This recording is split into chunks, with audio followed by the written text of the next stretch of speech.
upang muli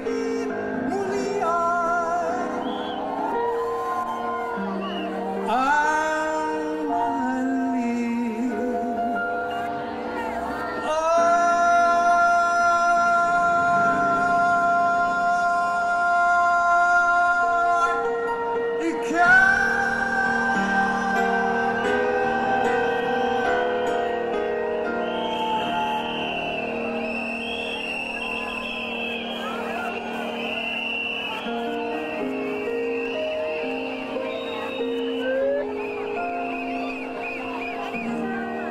Sabi nila, ito raw ang huling araw sa liwasang Bonifacio ng pagtitipon na ito.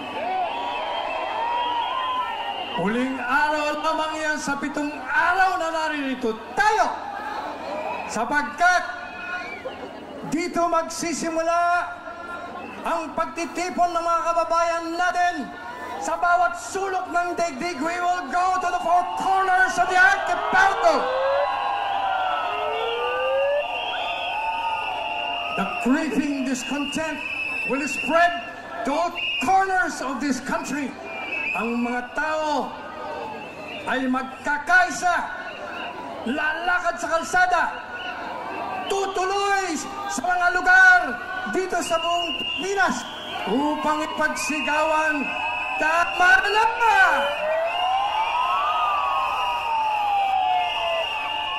Tama na ang pang-aapi. Tama na ang paninigil. Tama na ang panggigipit. Kinakailangan magkaroon ng tunay na demokrasya dito sa ating bansa. Ang mga halal ng mga tao na nakaupo ngayon, akala siguro nila panghabang panahon na sila. Tanda ninyo, pansamantala lamang ang inyong pananatili sa kapangyarihan. Darating ang panahon, ang taong bayan na nagluklok sa inyo ay isang tatanggal sa inyo pag hindi kayo huminto.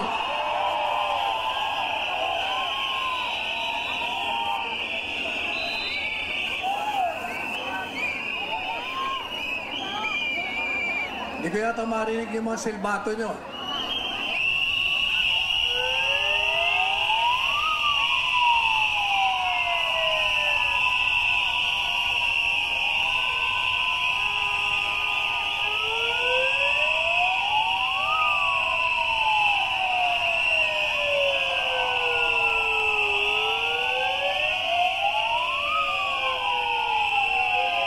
Sino itaas ang kamay ng mga galing sa Davao, yung galing sa Laguna, galing sa Batangas, galing sa iba't ibang lugar?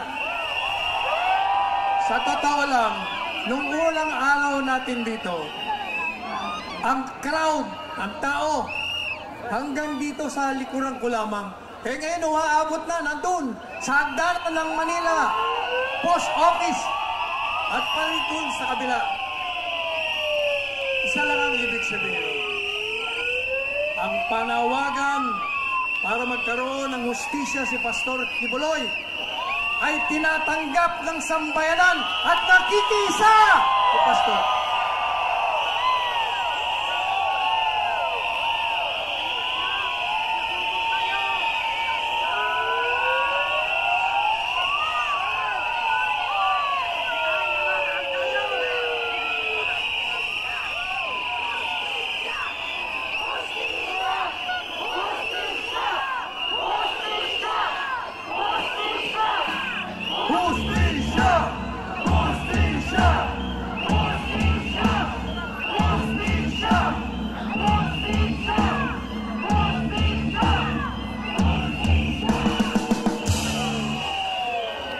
Nakita niyo naman, si Inday Sara, kahit na maraming trabaho, hindi na pumunta rito upang makisa sa ating lahat.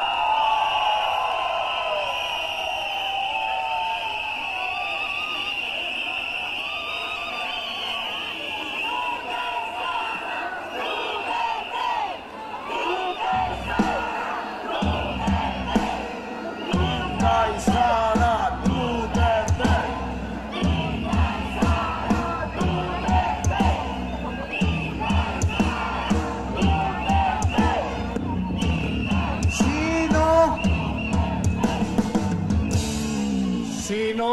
ang susunod na presidente ng bansa? Inday Sara Duterte! Inday Sara Duterte! Inday Sara Duterte!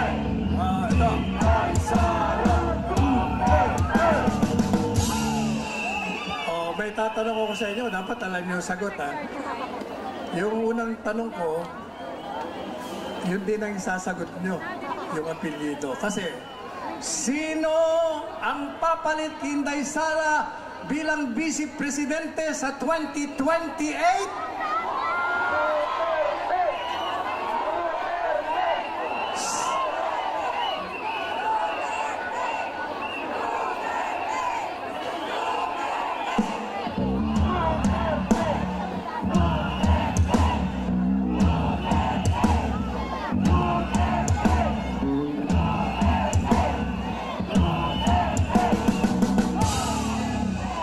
Teka muna, sinong Duterte yan? Sino? Si Digong Huya. Nung nakaraang halalan, nilunsad po yung Duterte. Ang taas ng rating sa survey, di ba? Kaya lang, madilikadesa masyado yung mag-ama. Kaya ayaw nila. Pero ngayon, na-realize nila, nakita nila ang mga tinamaan ng magagaling pagkatapos tayong tumulong sa kanila. Pagkatapos na binigay natin ang ating panahon, ang ating lakas upang sila iluklok sa kapangyarihan, nakalimutan hindi lamang tayo, nakalimutan na ang bayan!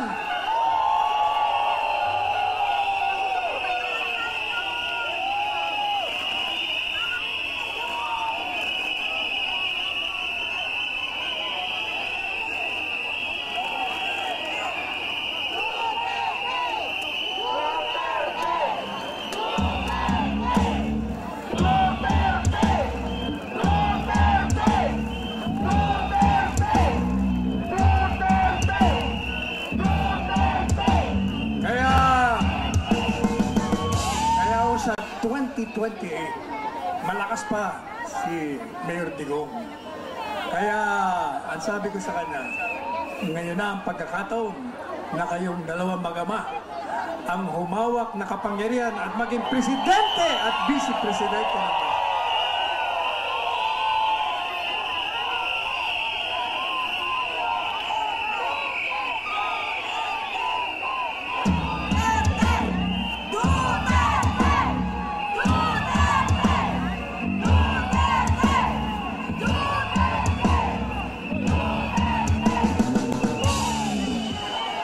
At ito po ay upang maipagpatuloy na ang sinimulan ni Presidente Duterte. Ano ba sinimulan niya?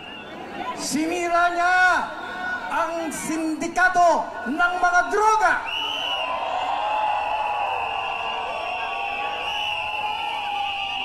Tinanggal niya ang mga tiwaling opisyal kasama na ang mga miyembro ng kabinete na napahira ng korupsyon. Tinakot niya ang mga kriminal, kaya mga tao'y nakakalakad ng walang pagkatakot sa kalsada.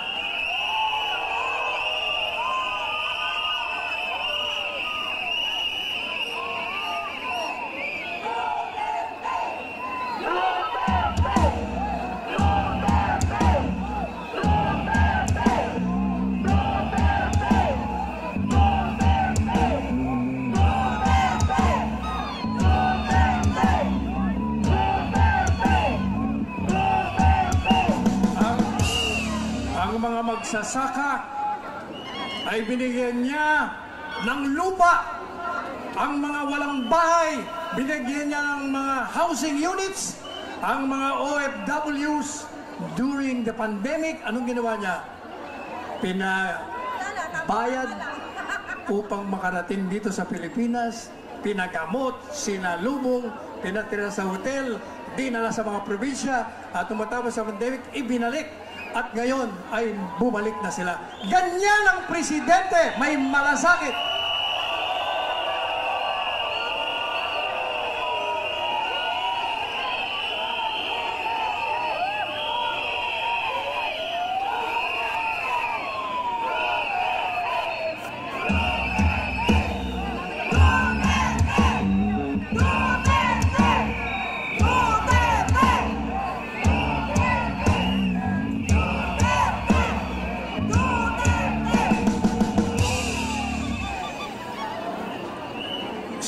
Sinulong niya rin ang nakamamangha, nakalulugla na mga infrastruktura sa ating bansa. At ngayon tayong lahat ay nakikinabang sa mga kalye, sa mga expressway, sa mga skyway, at lahat ng mga infrastruktura na matagal nang napabayaan ng ilang gobyerno. Yan ang itutuloy ng Duterte sa 2028. Duterte! Duterte! Duterte! Duterte! Duterte! Duterte! Duterte! Sa aking pagtatapos, uulitin ko ang palagi kong paalala sa mga may kapangyarihan. Huwag niyong subukan ang mga Diyos ng tadhana.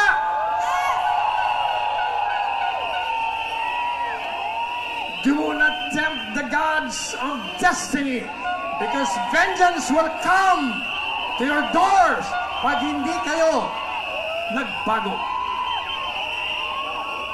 At gaya ng sinabi ko noong isang araw, ito ang simula ng pangwawakas, ng kalupitan, ng kawalangian, ng katiwalian ng mga opisyalis ng gobyerno.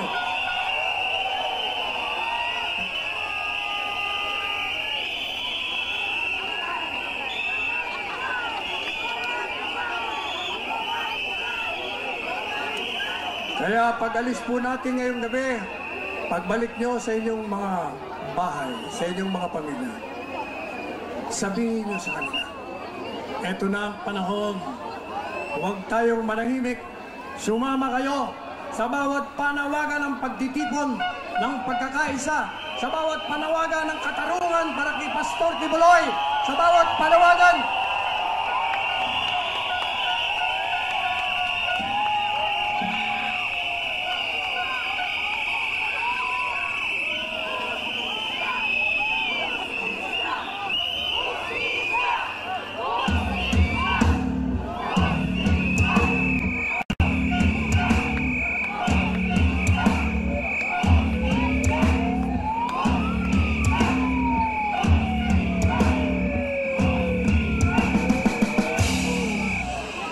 bawat panawagan na tayo'y magtipon kahit saang lugar, tayo po'y tumugon, pumunta po tayo rito, pura tayo ay magkaroon ng pagkakaisa, ang ating mga puso ay magkakayak, sapagkat pag ang mga tao ay nagkakaisa, naroon ang pagmamahalan, at pag may pagmamahalan, namamahay ang Diyos sa ating mga puso.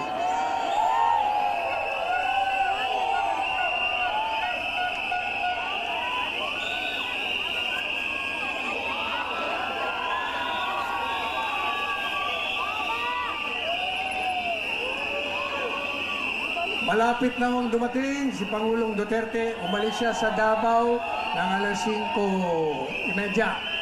May mga 2 oras, may traffic pa. Siguro, mga alas 8, nandito na yun.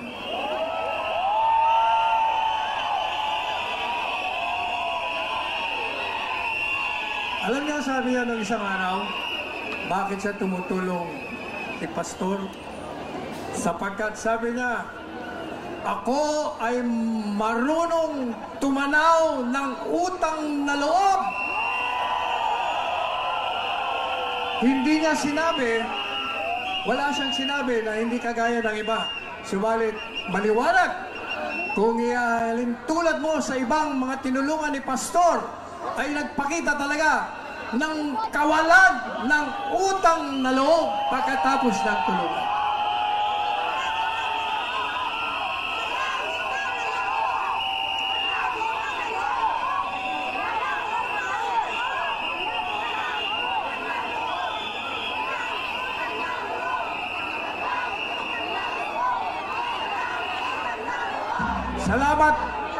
Salamat nga pala sa mga kapulisan.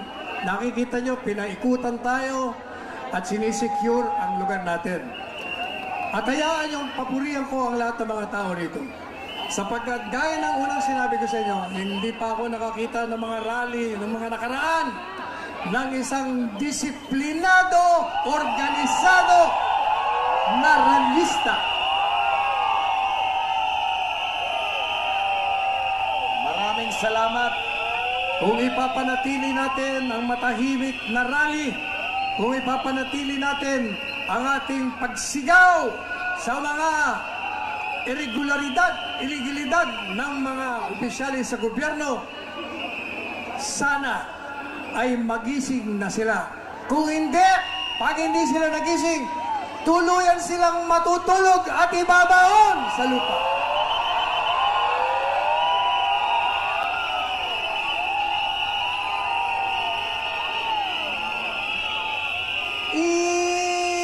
Inday Sara.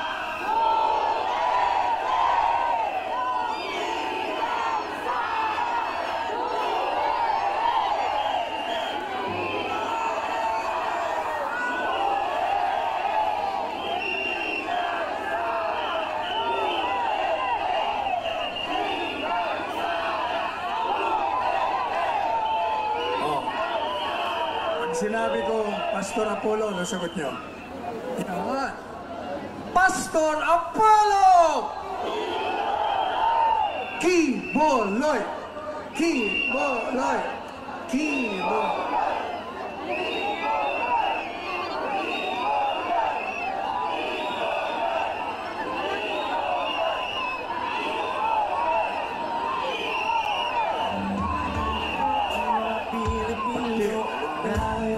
Pag tinanong ko sa inyo, anong ibibigay dapat ng pamahalaan kay Kibuloy? Ang sagot, katarungan, di ba?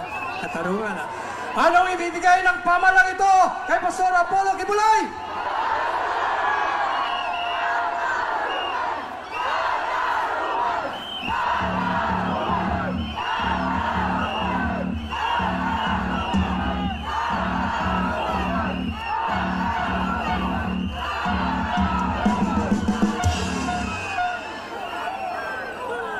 O yung mga nasa stage, pwede ba patugtugan nyo naman kami para magsayawan kami rito?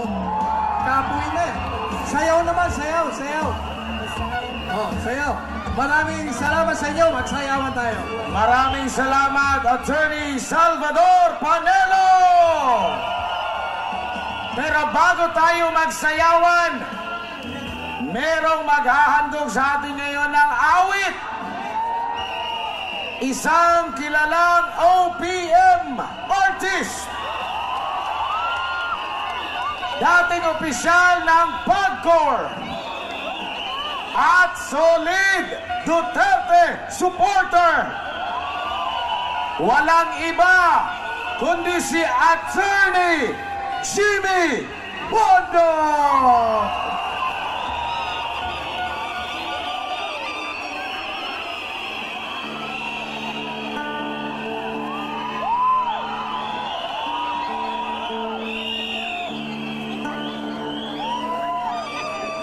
Meron po akong dalawang aawitin para sa inyong lahat. Ang unang aawitin ay para sa ating dating Pangulo na si Mayor Rody Duterte. At ang pangalawa ay para sa ating magiging susunod na Pangulo, Inday Sara. Ang una ko pong aawitin, ang pamagat ay Ang Tunay na Laya. May tanong po ako sa inyo bago ako kumanta. Hindi po ako rallyista, ako po ay katulad nyo. Ako po ay talagang nagmamahal lang sa bayan. Hindi po ako masyadong pwedeng sumigaw dahil inaalagaan ko boses ko. Pero ang sumisigaw sa akin ang puso ko. Kailangan natin ng pagbabago.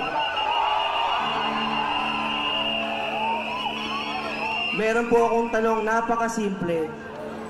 Malaya po ba tayo ngayon? Ako po ay talagang iwas na iwas sa politika. Lalo na nung pagkatapos ng ating administrasyon, paggalang lang sa bagong administrasyon, ako po ay tumahimik sa Facebook, sa Twitter at kung saan-saan. Pero ngayon, nararamdaman niyo pa ba na maaari kayong magsalita? Na hindi na-sensor, na hindi na-delete, hindi nakakancel? Ako po ay isang artist, kahit nag-abogado na ako, I am an artist at heart. Napakahalaga sa akin ng malayang pamamahayag.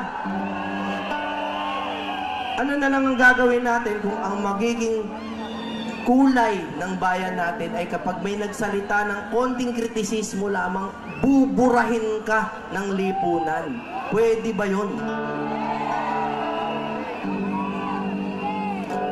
Ito pong title ng kantang to ay Tunay na Laya. Huwag sana kayong makatulog.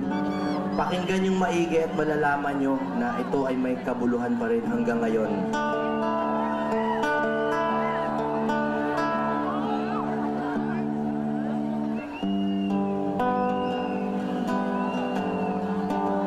Pahinga muna sa sigaw. Pahinga nga eh.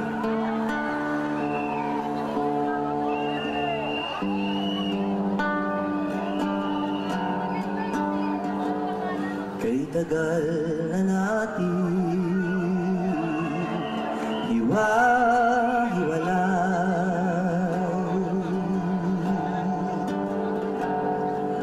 kampi-kampi, away-away.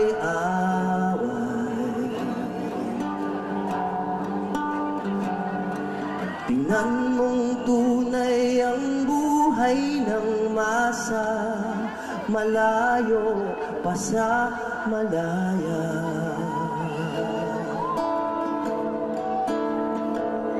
Kay tagal pa natin magsasama-sama,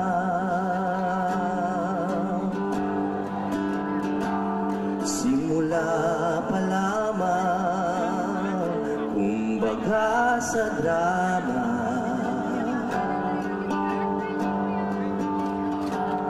Ang kinabukasan gaganda ang kulay kung sangayon tayo sa tunay na kalayaan.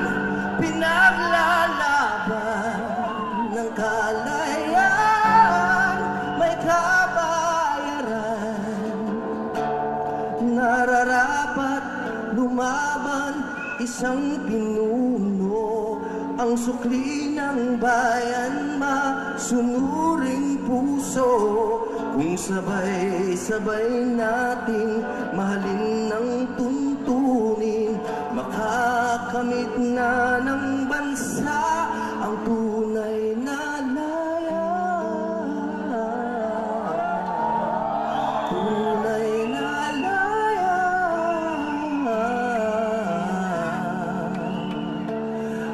Malaya. Malaya ka ba? Alam niyo kung bakit? Kasi nagpabudol kayo eh. Kailan pa ba natin makikilala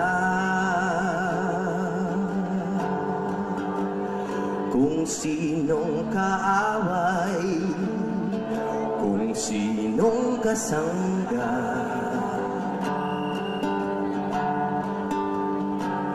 Sama-sama, sino ang mag-aadya? Patago na tayong dinaya.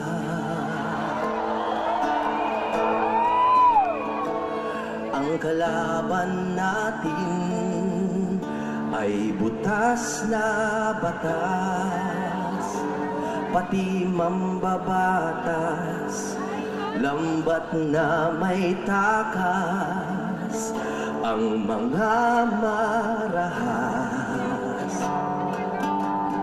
Tanong, kung nagdurusa ang mabubuting tao, ito ba ang tinatawag nyo na kalayaan? Pinaglalaban ang kalayaan, may kabayaran.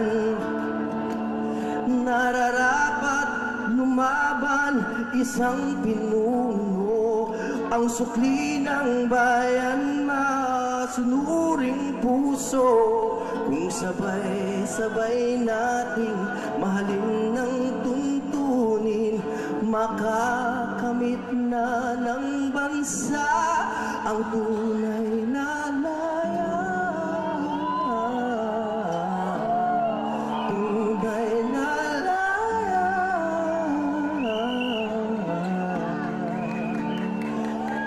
Lumaya.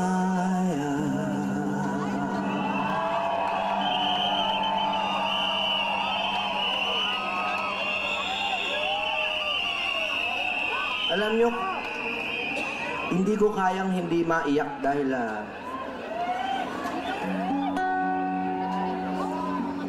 ang nangyayari sa atin, para tayong unti-unting pinakukuluan, hindi natin maramdaman hanggang sa lutong-luto na yung mga atay natin.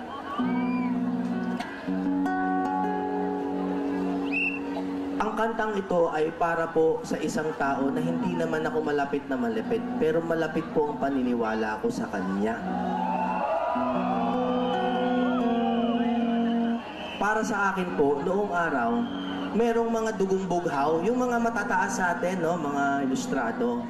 Nung dumating ho si Pangulong Duterte, parang nagkaroon ng bagong dugong bughaw. Naunawaan nyo, di ba, kung ano yung sinasabi ko? Nagkaroon ng bagong dugong bughaw na yung hari, hindi na yung mayayaman, kundi yung talagang representante ng taong bayan. Sa makatwid, kung bagong dugong bughaw ang dugong Duterte, di ang nananalantay na dugo kay Inday Sara ay dugong bughaw.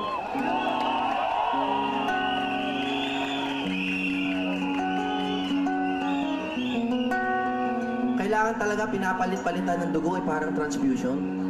Hindi pwedeng yun ang yun, nabubulok eh.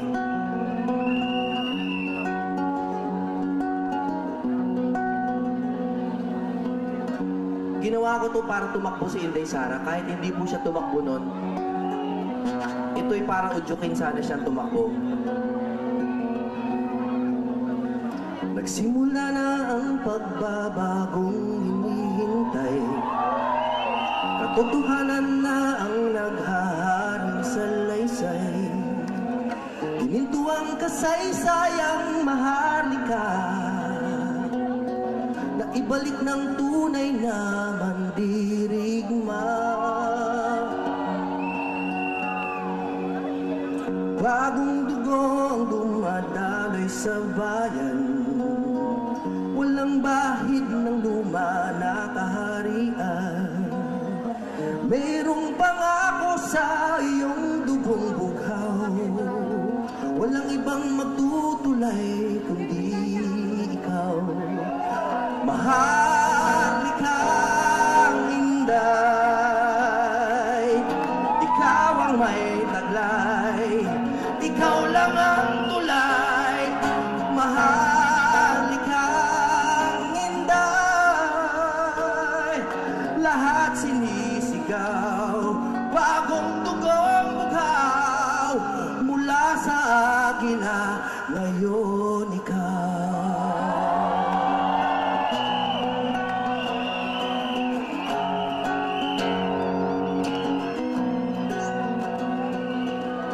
Nananalantay sa iyong dugo ang pangako na ang kasarilan natin hindi ilalako.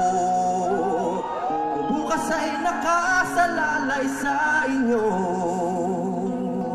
kailangan lang ang matamis mo na, oo.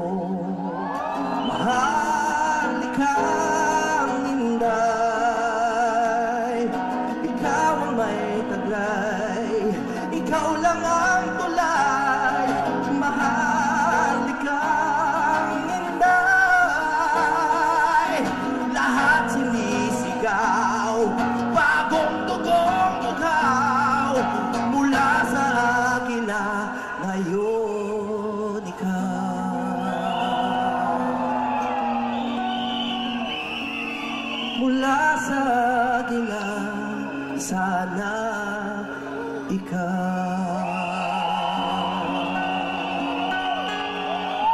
Pagdasal po natin ang bayan natin ang ating kinabukasan. Mabuhay ang pangalang Duterte! Duterte! Duterte! Duterte! Duterte! Duterte!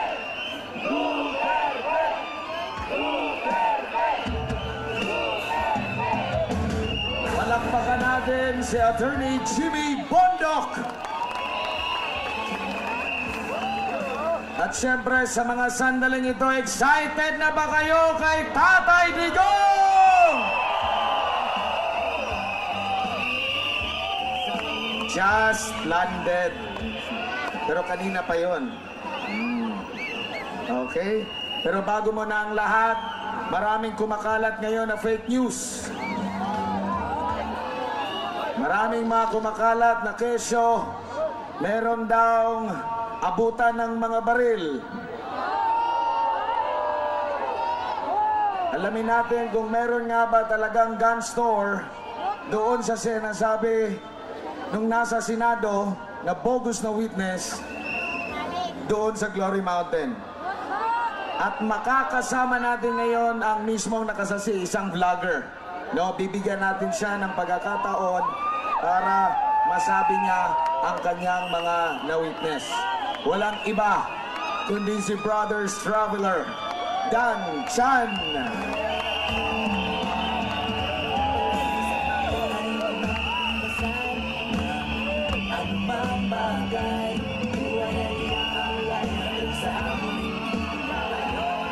Magandang gabi po sa inyong lahat.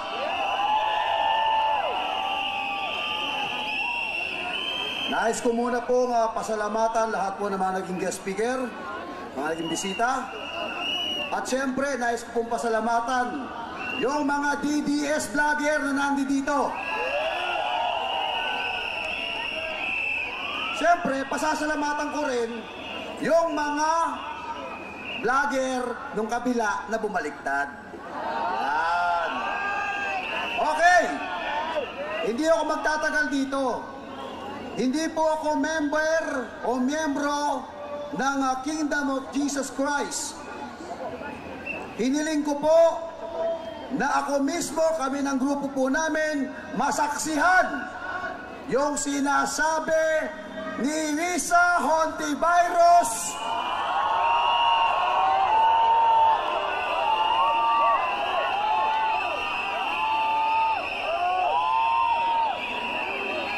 na sinasabi nung kanyang witness, meron daw pong mansyon, merong barel. Kaya po kami nag-imbestiga mismo, kasama po nandiyan po ang mga vloggers. Pumunta kami sa area. Naku po, sablay, nagdala pa naman ako ng pambili ng barel. Wala palang gun store doon.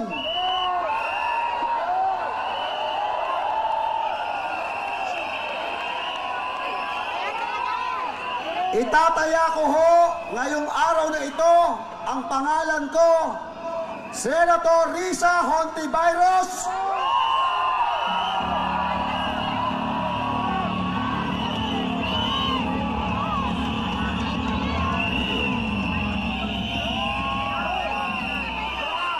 Kasuhan mo ako, kasuhan mo kami, pero ang sasabihin ko, sinungaling ang witness mo.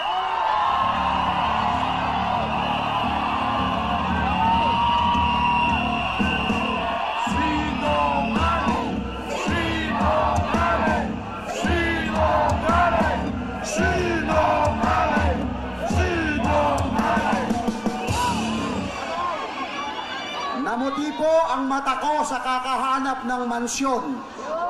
Mula sa Prayer Mountain, pumunta po kami sa Glory Hill. Wala pong mansyon.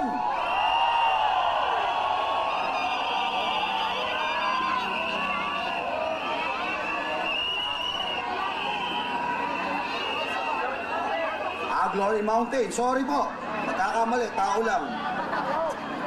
Okay. Lalo ho, totoo may helipad eh. Totoo po, kaya lang sa tabi ng gate. At yung tabi ng gate, may tabing bahay. Parang, maliit lang eh. Ang liit lang naman, bilyaran diba? Parang function hall lang ang liit. Hindi po mansion yun. Hindi ako membro para pagtanggol ko po si Pastor Apollo Kibuloy. Pero ho, pinaglalaban natin dito yung pong katotohanan. Lisa Hontiveros!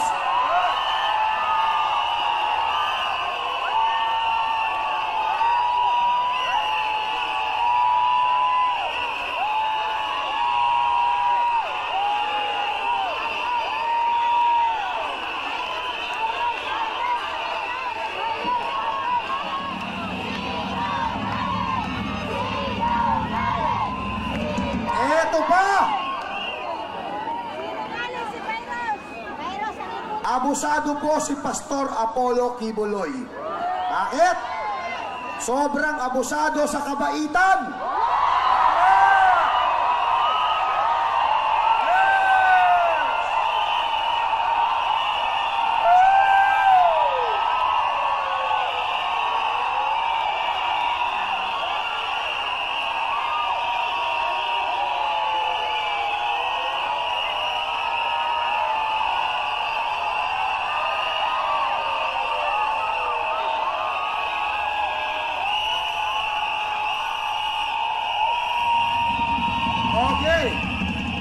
Saan ka makakakita? Mag-member ka pala ng KOJC, libre na ang matrikula mo. Yes!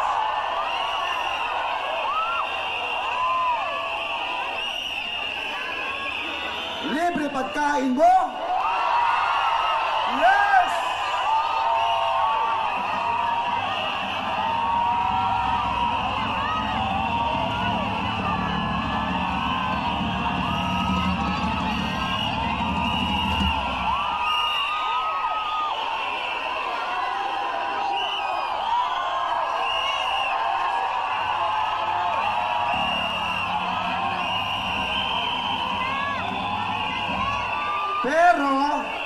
Pero, may pamantayan po ang church. Magkaiba po yung church and state. Kaya kapag ka nagkakaproblema yung miyembro simbahan, meron po silang natural. Paparusahan ba yan? Hindi paparusa. Pagtutuwid. Pero kay Hontiveros, ginawa niyang kaso.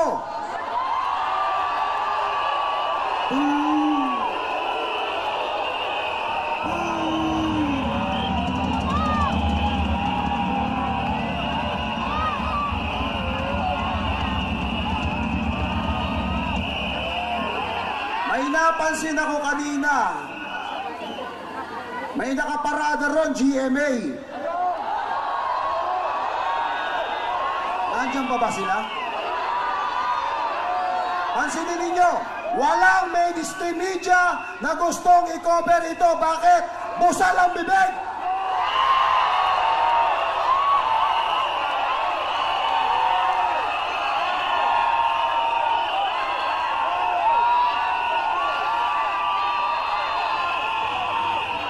Saan nyo napapanood ito? Sa mga DDS vlogger at saka sa mga BBM na bumaliktad.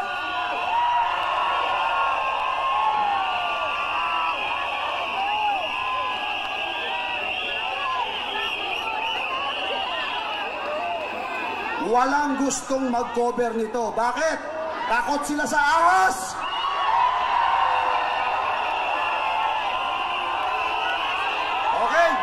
Sila sa ahas. O siya, baka humaba pa ng humaba ito, mahirap na. Pero hindi ho tayo takot. Lalaban ho tayo. Tuloy ang laban. Maraming salamat po.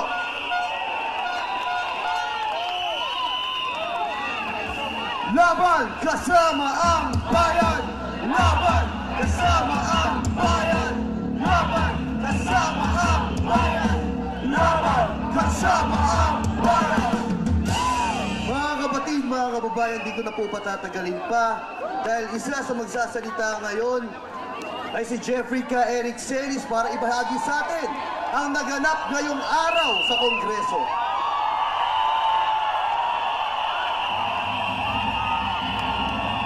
Laban kasama ang bayan! Laban kasama ang bayan! Laban kasama ang bayan! Laban kasama ang bayan! Laban kasama ang bayan! Kahit anong manhid ng mga may hawak ng kapangyarihan sa gobyerno at kahit anong taas ng kanilang pag-ahari-harian sa paghawak ng kapangyarihan, kung ganito ang pagkagundong ng sigaw ng sambayanang Pilipino, siya nayayanigin sila ng ganitong pagtitipon. Bayan, bayan, bayan ko! Bayan, bayan, bayan ko! Di matapos ang laban mo!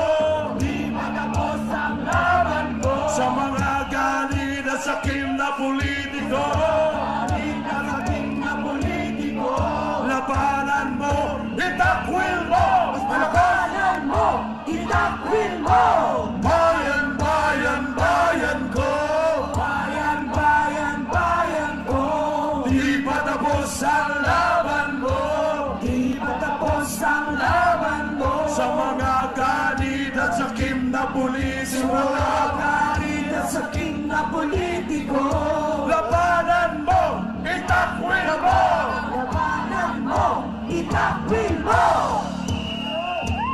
Tatlong mayor na punto kung bakit sa loob ng 9 na araw, hindi po 7 araw, 9 na araw na tiniis nating lahat, March 4, 5, 6, 7, 8, 9, 10, 11, 12, 9 days, hindi ko naranasan sa 21 taon ko sa CPP, NPA, NDF, hindi ko kinaya ang ganyang tuloy-tuloy, sustenido at napakalakas na mga sigaw ng protesta.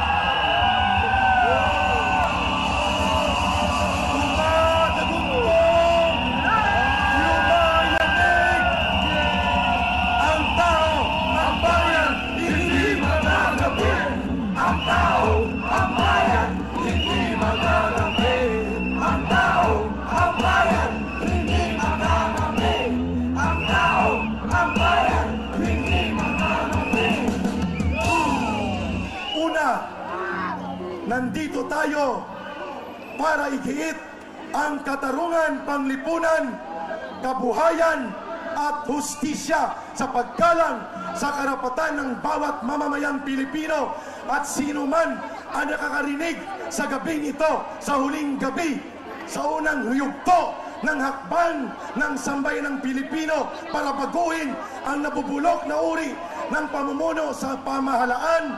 Ang unang dahilan dito is no longer about Pastor Apollo Kibuloy anymore. This is no longer about just SMNI. This is no longer about Ka Eric, Lorin Badoy o ang mga tagapamahayag ng SMNI. This is now about our country and our people.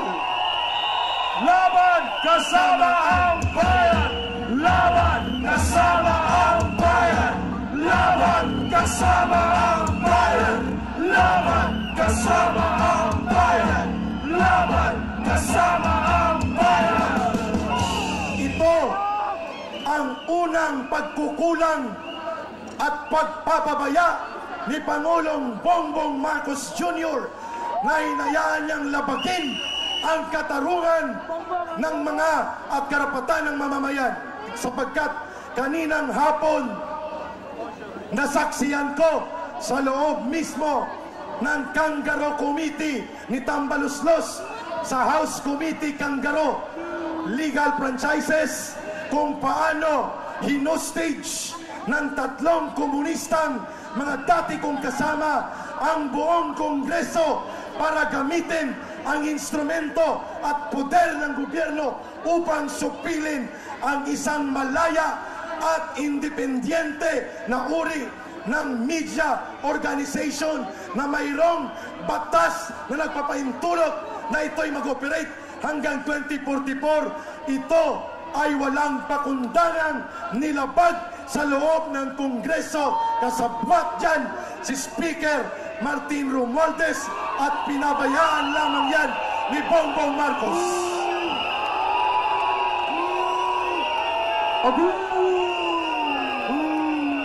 Yan ang ibig sabihin natin ng ito ay una sa lahat usapin ng katarungan at hustisya.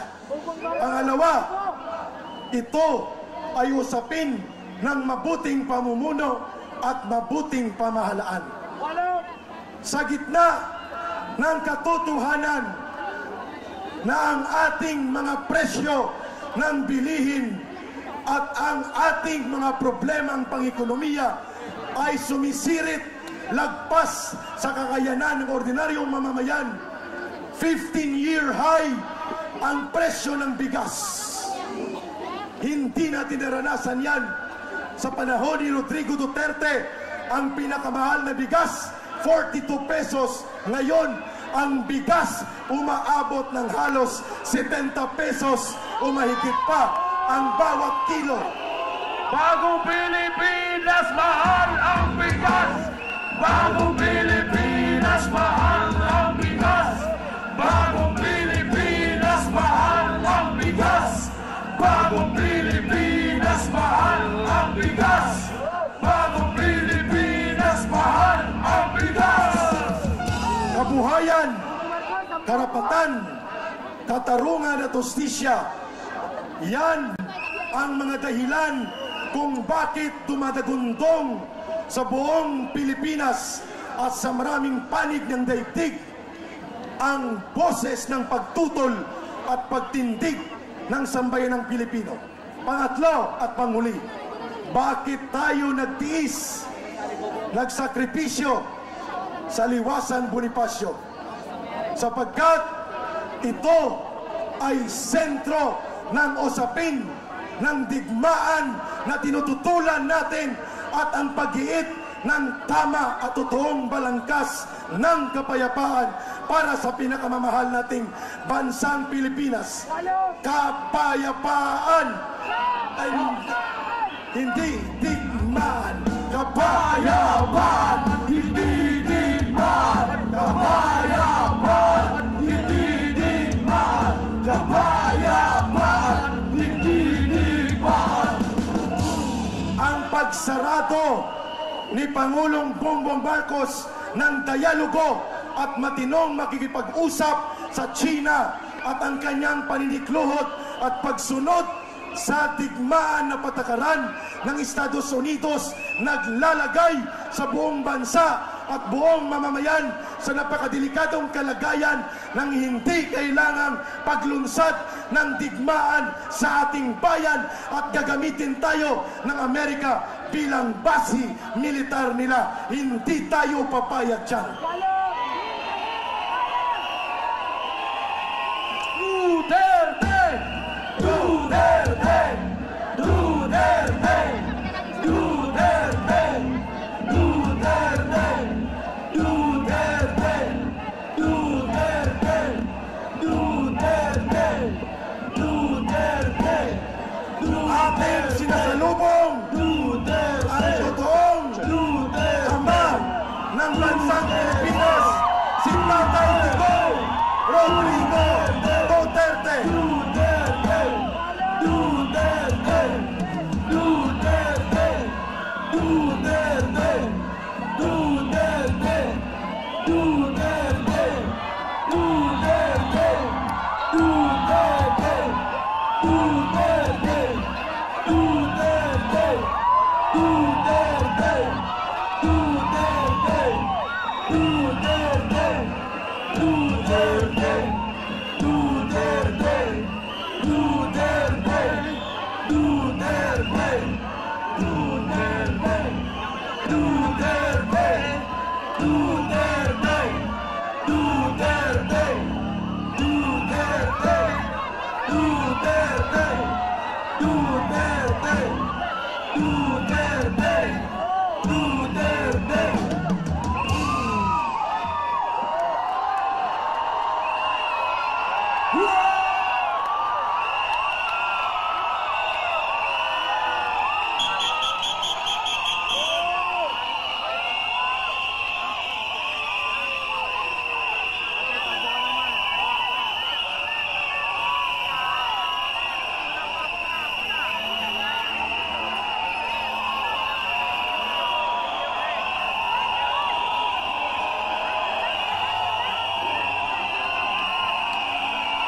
Maraming salamat po sa inyo. May mga kasama ako dito. Ngayon lang rin dumating.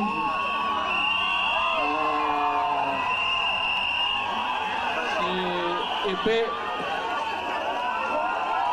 Senator Bongo,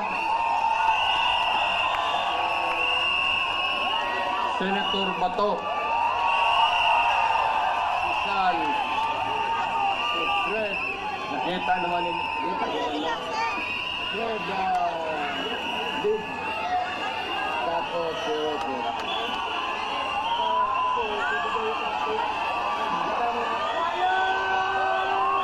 Ano kayo bigyan? Para naman masayahan kayo at masayan siya. At may ikwento lang niya, may kwento niya sa pamilya niya pag-uwi niya. 10 to 15 minutes, Senator Bato.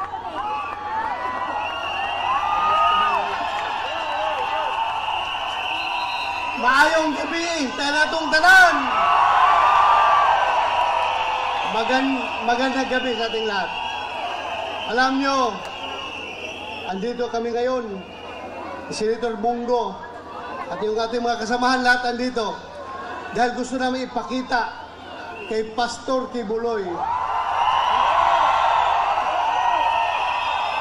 na ang pagiging kaibigan ay hindi lamang kaibigan sa magandang panahon. Kaibigan tayo kahit na masama ang panahon.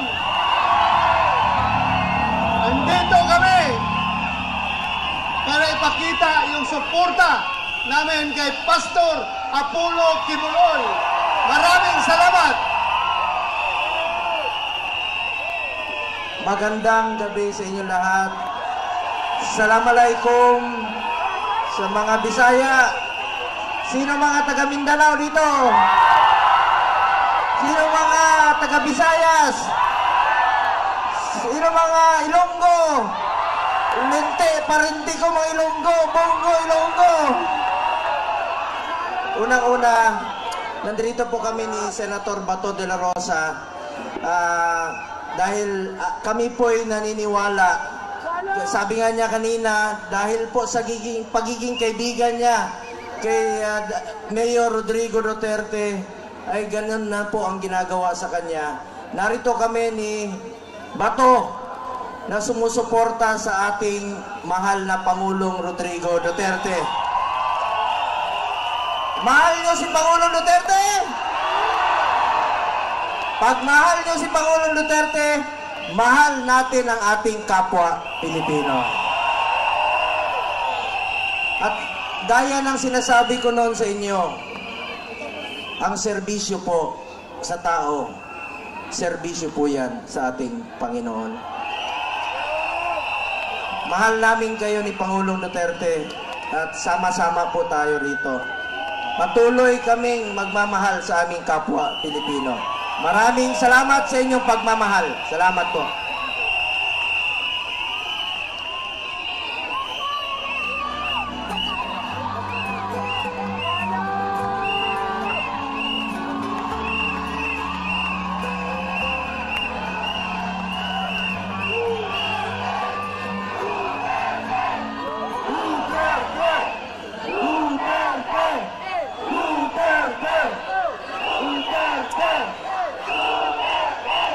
Mga kababayan kong Pilipino, sa makaisa pa, ngayon ko lang kayo nakita eh. Umalis ako ng Malacanang. Ngayon lang. So, pagpatawarin na po ninyo ako, maghingi ako ng tawad. It comes late, but maraming salamat sa inyo at ginawa ako ninyong presidente.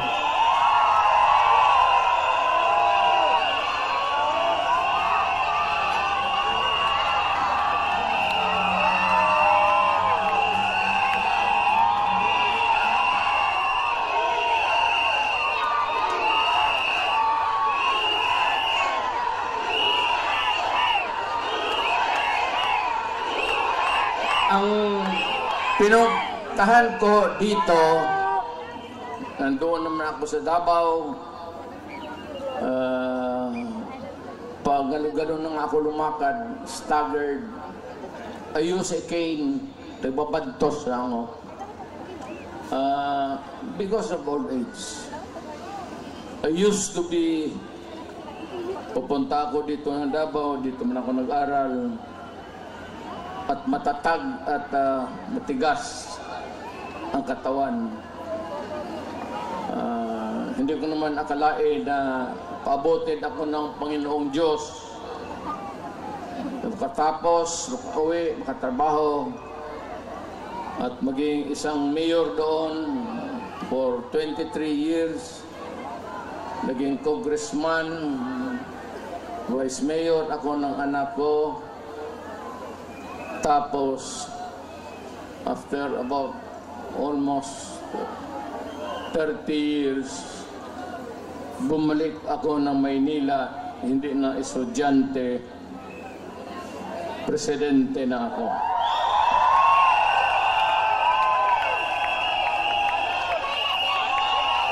Itong ibigay ko sa inyo, maliit ito na bagay. Pwede ninyong itapon ito pagkatapos. Tapon mo lang sa isip mo. Pero pagdating ng panahon, nakikiusap ako sa inyo, nakaluhod, na huwag ninyong kalimutan, ito ay legal. It could spell the difference of what we have now, what we can pass to you, our children. At anong maibigay mo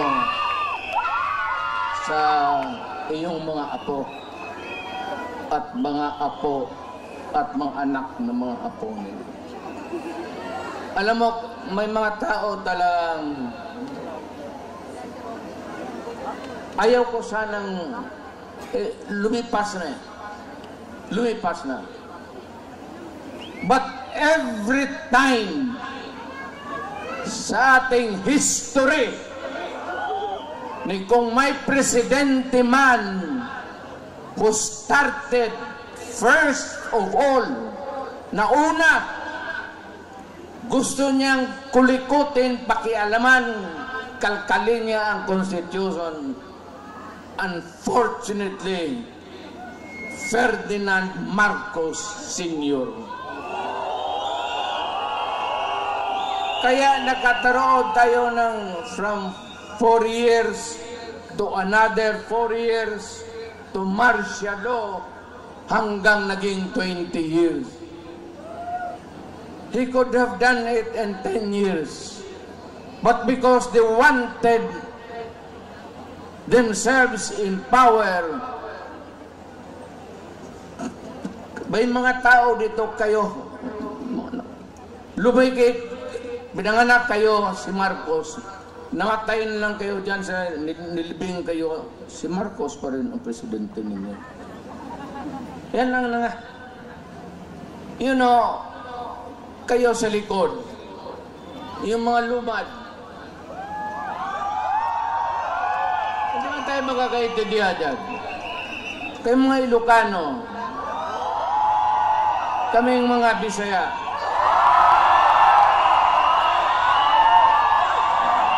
mga Waray, mga Moro, nung unang panahon, nakakaintindihan ba tayo? Nung una, inalipin tayo ng mga Espanyol. Wala tayong pulbura. Ang sekreto niyan, pulbura pati kanyon.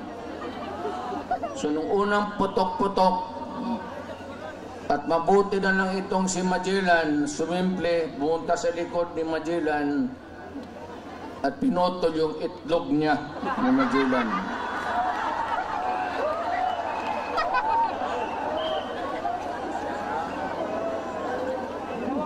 Kaya nung naging presidente ako, Totoo yan. Kayo. Lalat ba tayo Pilipino? Tingin-tingin ako dyan sa mga stamps. Jose Rizal, Bonifacio, Apolinario Mabini, si Jacinto, Marcelo H. del Pilar. Okay yan sila. Naririnig na natin noon sa mga lulo ko na ito mga mahusay ng tao. Pero nung nagpapalaki ako ng palaki, bakit puro Tagalog ito? May Ilocano.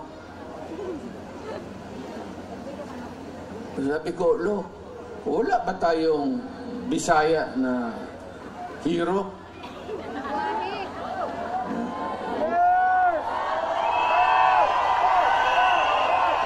Wala man na. Nakalimutan lang tayo ng mga Tagalog kasi sa Bisaya lang tayo. Kumputang ina ito.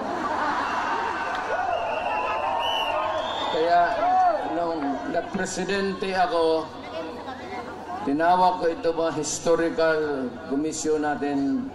Yung tagagawa ng mga stamps natin. Hoy! Ngayon kayo.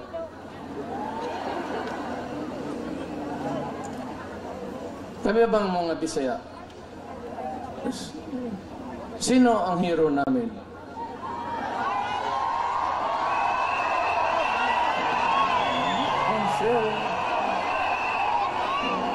Na balitaan namin si Daguhoy sa Cebu. Ang problema kay Daguhoy of later years, nung bago na, ito mga pulis na gago, lahat ng mga pulis, ang tawag nila sa mga ganon, Daguhoy. Kung bakit nyo gipangalan Daguhoy ang mga animal na kriminal na? Paano nila si Daguhoy hindi natin mahiro? O sino pa sabi ito? Yung tigas na Cebuano, sino? Sabi man nila, meron man sir. O sino?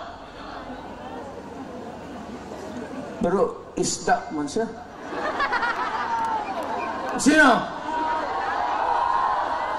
Si Lapu-Lapu, sir. Putang ina kayo.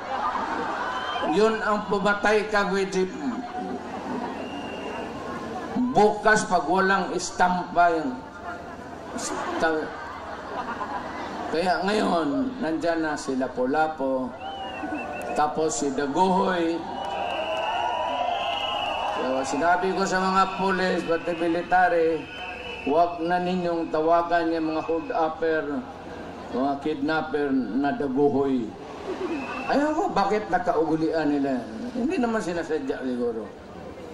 Pero medyo may 2-3 na kami. Kung mamatay si Pepe o si Bongo, baka madagdagan natin ng pangatlong hero.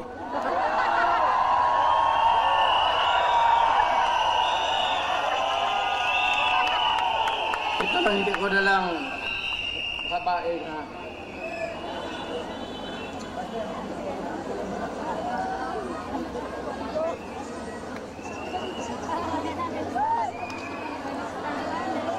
Ito ba dalawang papel? Ito yung konstitusyon ngayon. Bantay kayo dito. Bantay kayo dito. It would have a long and lasting, miserable life for you all. Ito yung konstitusyon natin. Ang una talang gumalaw nito, iba-iba niya, si Marcos. Maniwala ka hindi. After a few decades, ang pangalawang taong gustong kumalkal ng konstitusyon natin, putang ina, Marcos.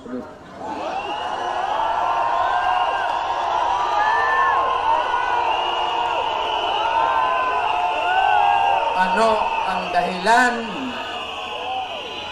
Gusto lang nilang ito. Sabi man itong mga putang ina, naging congressman rin ako. Sabi nila, ito lang mga provision, edukasyon, papasukin natin yung mga lahat, Princeton, kung ano yung, maganda. Okay naman tayo. Yung UP natin, hindi naman matatalo. Education, advertisement, para sa akin, hindi na kailangan. Walang putang ina, walang kwenta. Yan ang excuse ni Marcos noon. Pati ang excuse ni Marcos noon. Marcos. Pareho yung linya. Except dito, sa isang linya lang, nandyan. Yan lang ang target nila. Ito, excuse yan ito para mabuksan lang ang konstitusyon. Hindi mo sabihin na ito lang ang galawin namin.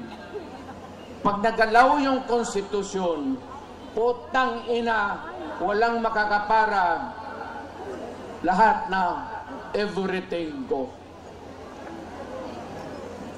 Ang gusto nilang pakialaman, ito,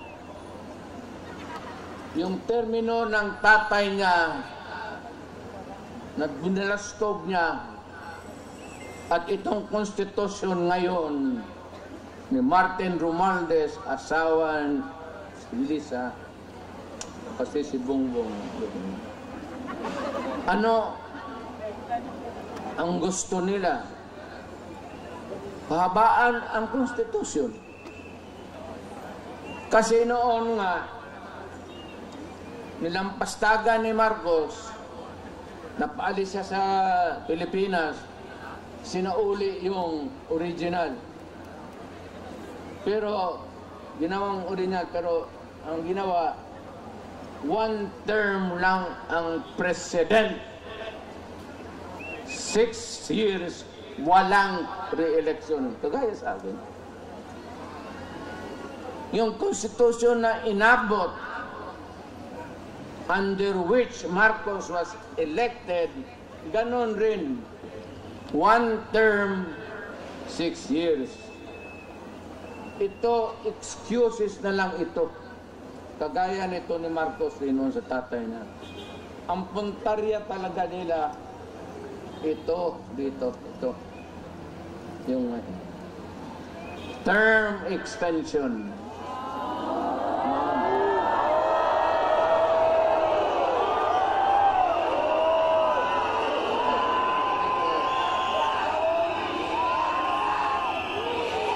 Yang Constitution kung saan na siya nahialal, one term, 6 years. Ngayon, gusto nilang tsa-tsa, People's Initiative. Ang balita ko, may pangatlo na yan, Constituent Assembly by Congress. Mukhang inumpasahan na nila kahapon. Mas madali yun at walang objection. So, kung may galawin man ang konstitusyon, isa lang. Pahabain lang talaga ni Marcos kung anong ginawa ng tatay niya, gagawin. Ako, na-elected ako under this constitution. It says that I served 6 years. Then after that, I go out. Umalis ako. O sabi. Pero itong mga tao talaga, Marcos doon, unang panahon, Marcos dito, basta panahon ng Marcos, putang ina, napakialaman talaga yung konstitusyon. Pinapahaba yung trabaho. Huwag kayong pumayag na ganon. Kababuyan yan. Sabi ko sa iyo, Hindi tayo magkakilala lahat. Kung unang panahong nakita tayo dito sa Maynila, magpatayan tayo. Ilocano ka, Batanggenyo ako, Bisaya ako, Waray, Burong. But in 1935, yung matatanda natin, yung mga minuno natin, nung binatawan tayo ng Espanyol, ang Espanyol nag-istambay sa Pilipinas ng 400 years.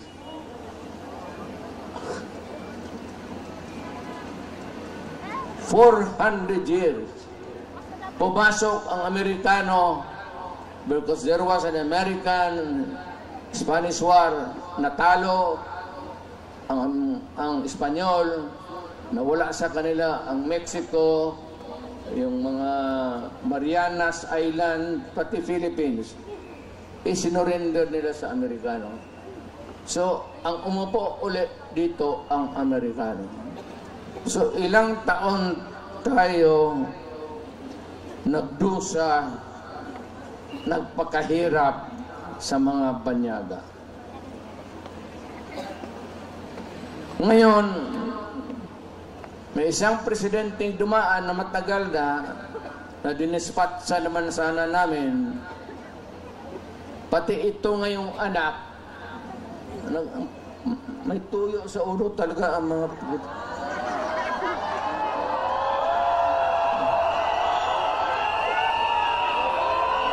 Gusto pahabain.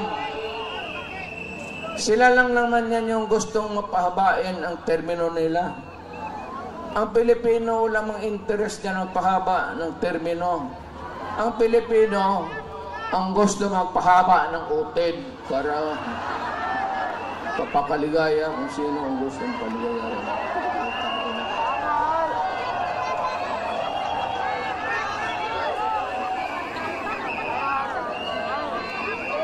Hindi na ako magtatagal. Kasi, marami pong salita. Tsaka ilang araw na kayo. Mag-uwi na kayo. Huwag lang kayong magpaluko. Yan ang legal. Nasabi ko. Huwag ninyong pumayag na mangyari yan. Kasi mapalitan nila ngayon, walang siguro ko mapalitan sunod na eleksyon. Kasi ang gusto nila, presidential Republican type of government. Ang Pilipino, tayong lahat dito, may isang boto para sa presidente. Ngayon, ang gusto nila itong Congress, tutunawin nila, gawain lang parliament. Ang magboto sa presidente o prime minister, ang tawag na dyan hindi presidente, prime minister na, ang mga assemblyman o kaya yung mga congressman ngayon, hindi na kayo makaboto. Nada. No more. Kaya huwag kayong pabayag. Bas matunaw na yung mga kamay ninyo. Sabihin ninyo doon sa kapitbahay ninyo, putang ina ka, pag pumirma ka niyan, papatayin kita.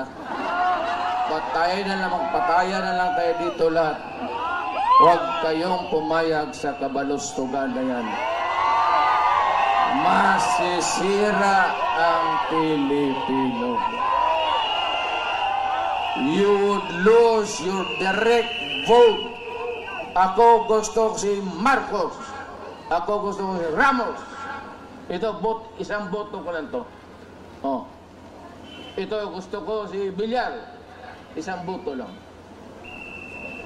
Pag tinunaw nila yung constitution ngayon at yung sabi nilang bagong constitution, itutunaw na nila ang lalabas niyan, ang presidente maging prime minister na.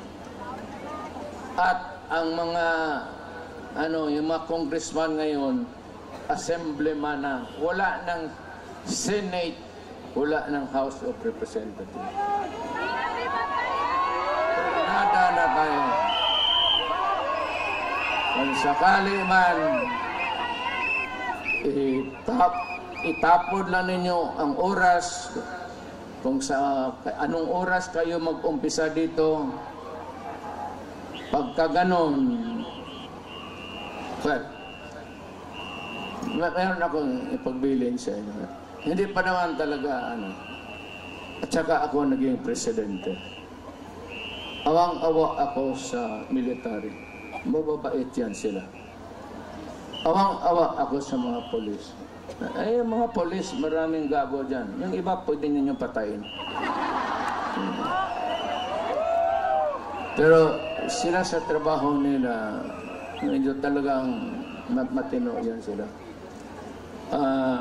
I would like to caution you that hindi pa tayo umabot ng critical na mapunta sa Malacanang. Iwasan na ninyo muna. Pakiusap ko lang sa inyo. Let us make this rally peaceful in the meantime. Total, hindi naman tayo ginagawa. Wala namang magigano sa atin ng police. Wala namang... Wala. Hindi naman tayo ini-istorbo. Kaya, demonstration ba tayo? Dito lang muna tayo. Let us not go into the seat of the governing power. Kasi doon may mga national treasures tayo. Kagaya nung una nangyari kay Marcos, pasok ang Malacanang, marami ang nasira. Hindi man kanila yon sa Malacanang. Atin dyan sa Pilipinas. Ano ba sa Tagalog? Bahandi. Ano bang bahandi? Yung lahat ng sa Malacanang, pwersa lang ang jacke nila, pati pante. Yang lahat dyan, mga paintings, lahat makita mo, kayamanan ng Pilipino yan. So, huwag mo na doon at kung magpunta to doon, huwag natin sirain. Ang huwag ninyo kalabanin ang polis pati military. Kung pagdating ako nang paagitna, kasi ayaw ko, naging presidente kasi ako, naintindihan ko trabaho nila. Mahal ko ang military. Mahal ko ang mga polis.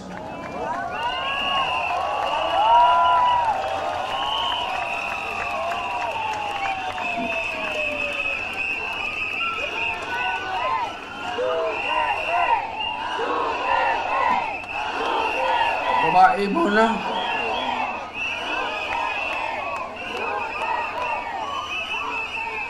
May nakikita kasi ako nung polis ako nung presidente pa ako na na-assign sa akin. Nawala man nung... Pero the one thing that I can contribute really is let us avoid bloody incident. Hindi pa. Dadating yan.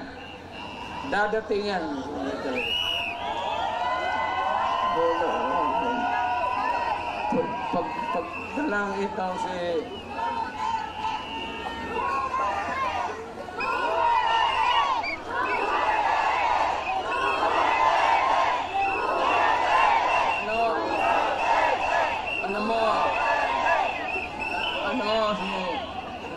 Si Marcos, pasyad na lang yan.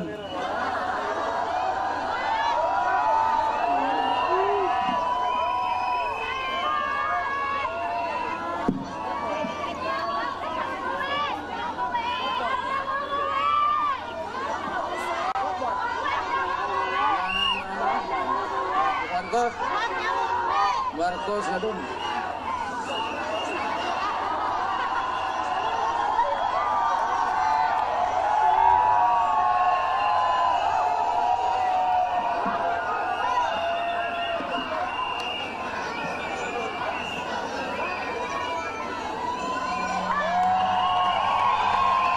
mahal ko kayong lahat.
A'udhu billahi minasyaitanirrajim.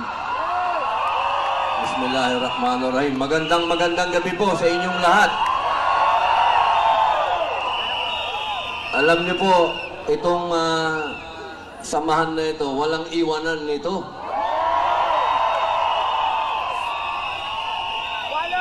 Ako po, katulad po ng sinabi ni Tatay Digong, ang kaibigan, kaibigan yun.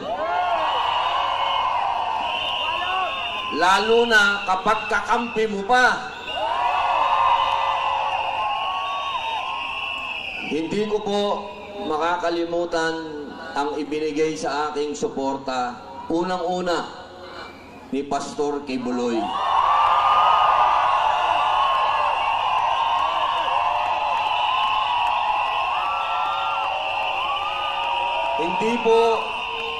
Hindi po dahil sa pogi ako, ha.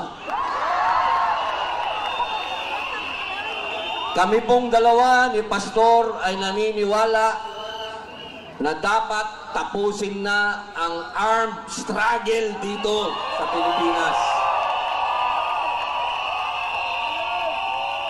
Katulad po ng sinabi ni Tatay Digong, ang kailangan natin sa bansang ito ay law and order. At iyan po ang ipinaglaban ni Pastor Kibuloy.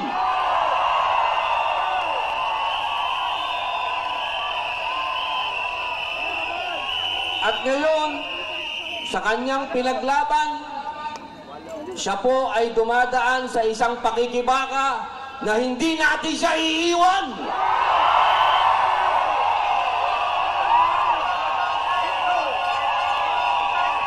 Hindi natin pwedeng iwan ang taong nagsakripisyo sa bayan.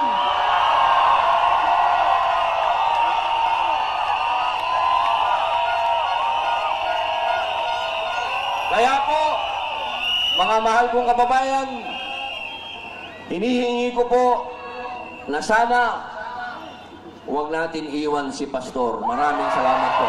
Mabuhay!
pagkakataon ng ating nakaraang Pangulo na kayang pinatunayan niya ang kanyang pag-ibig sa mamamayang Pilipino!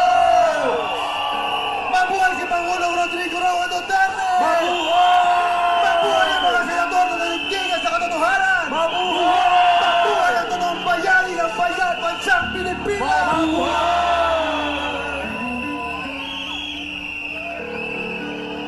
Muli mga kababayan, pinatunayan ni Andres Bonifacio na ang kanyang dugo ay nananatili